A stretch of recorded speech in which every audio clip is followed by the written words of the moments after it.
There are 5 things I took for granted last year as a cruiser that have unexpectedly disappeared this year. The first massive one I experienced firsthand on a recent cruise.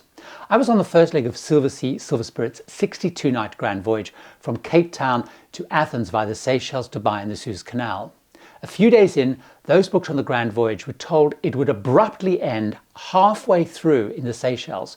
All passengers would be thrown off the ship as it was going to turn around and sail empty to Athens around Africa instead of via the Suez Canal. This is because it could be back in the Mediterranean to start the Mediterranean cruise season in time.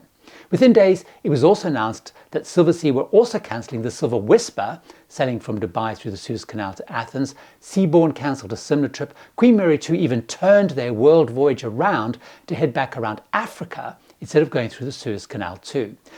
Virgin Voyages in Australia announced that Brazilian Lady was going to sail back from the Mediterranean from Australia via Africa and not through Asia and the Suez Canal.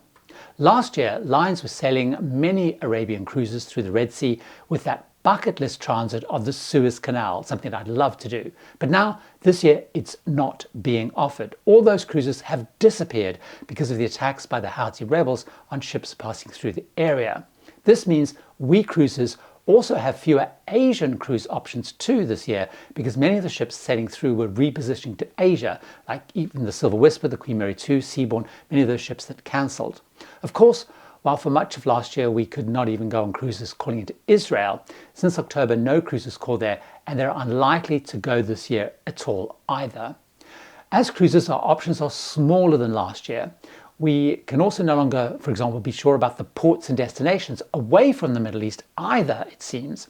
Ecuador fell off the cruise options for a while this year due to civil unrest, and even in the Caribbean there are issues. The US government, for example, issued travel advisory against travelling to Jamaica and the Bahamas due to crime levels, strongly suggesting that we all avoid them. At this stage, cruisers are still calling there, to be honest, making me slightly nervous because the next cruise I've booked after this one has both of those on the itinerary. While cruise lines are still calling on the islands, I though have seen some changes to long-established excursions there because of crime issues. For example, there was a terrible incident in the Bahamas when 2 women's drinks were reportedly spiked at the Parrots Cove Resort in the Bahamas, and they were allegedly raped by employees. That excursion has been dropped as the investigation and the case, of course, proceeds. There are also some ports that are stopping lines calling on them this year. Although limited at the moment, there are growing public and local political campaigns to stop ships entirely. For example, Yorktown, Virginia, where local opposition has forced Princess and Holland America to switch cruises this year to Norfolk. Barcelona, Oslo, Stavanger, Key West all have local groups working to reduce or stop cruise ships calling, though so far none look to affect this year, but who knows? It certainly seems we cannot be totally sure that the destinations, the ports and even the excursions that were possible to do last year will be this year. But that's not the only thing that we could do cruising last year that we cannot do this year. And again, I saw it firsthand on the cruises I've done or have got booked this year. Unlike last year, we're unlikely to sail on ships that are anything other than sailing full or certainly over capacity often.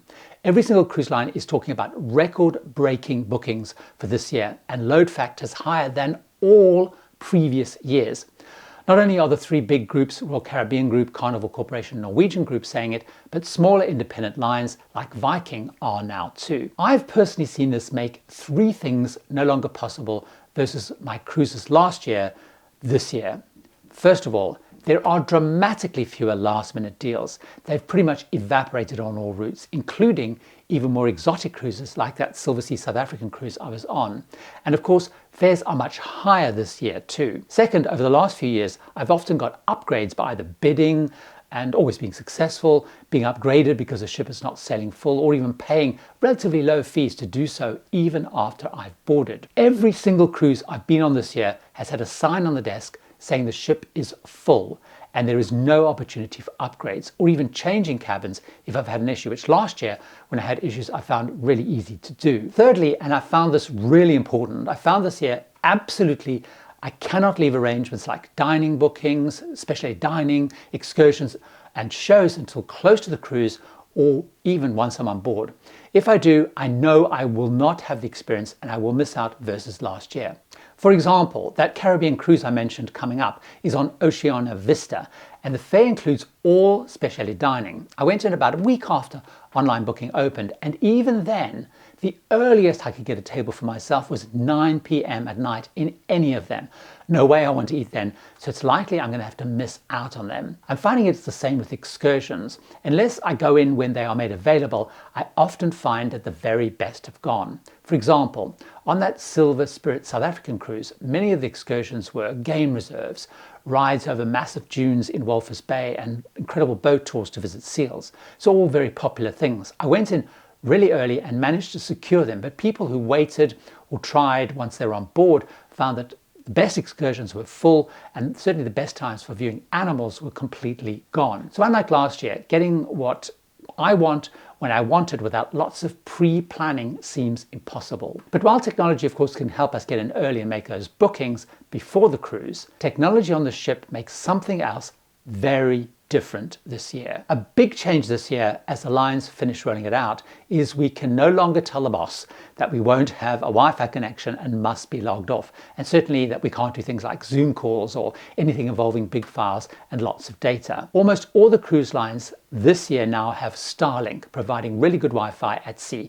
This year, I think we've lost the excuse. We're forced to disconnect due to poor and costly Wi-Fi. On the plus side, for me though, one big change versus last year is I can keep up to date with my channel. I can upload and download large video files, but for my partner Mark, it is definitely less good news because work knows now that he can log on and he feels that he needs to. Of course, it's up to us individually how we handle this, but this year we can be connected if we need or want to, unlike even last year where I couldn't do many of the things I can now do this year on my cruises. Next, I want to talk about how one of the favorite and most successful tools to save money appears to have evaporated this year compared to recent years. Up until this year, probably the most valuable piece of advice I gave cruisers was to track their fares on one of 3 sites. And if the fares fell, to go to the cruise lines and ask them to fare match, either with a lower price, giving an upgrade equivalent to the new pricing, or with onboard credit. I have had so many people contacting me saying how much money they have saved. I have too, within one case getting back over $1,000 from Azamara cruises by fare tracking. Things seem to have changed this year. When ships were not sailing as full, cruise lines were being flexible and there was definitely more fare matching. And although fares are not coming down as much this year due to high demand, when they do, perhaps through promotions that I've seen like in wave season when lines kind of traditionally make a big volume of their bookings, cruise lines are now mostly refusing to fare match this year. Cruise lines are doing things like including it in their terms and conditions that the price is locked when booking and they will not price match. Fare matching this year has become extremely challenging, but I still am doing it and I still recommend you do and at least try. I have an article on my blog at tipsfortravelers.com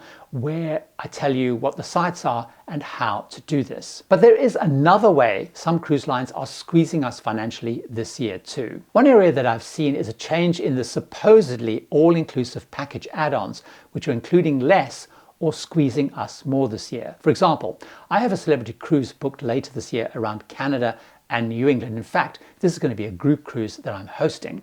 But unlike my last trip, their all-included fare, their add-on has dropped gratuities from the bundle. So it's much, much less inclusive, but still kind of the same price. It's really important to keep checking what is and isn't included in those add-on bundles this year because they look to being squeezed and having things dropped. Now, they usually also only have basic Wi-Fi and a classic drinks package. And I found that I need to keep an eye on what they cover. So for example, most classic drinks packages only cover drinks to a certain price on the drinks menu.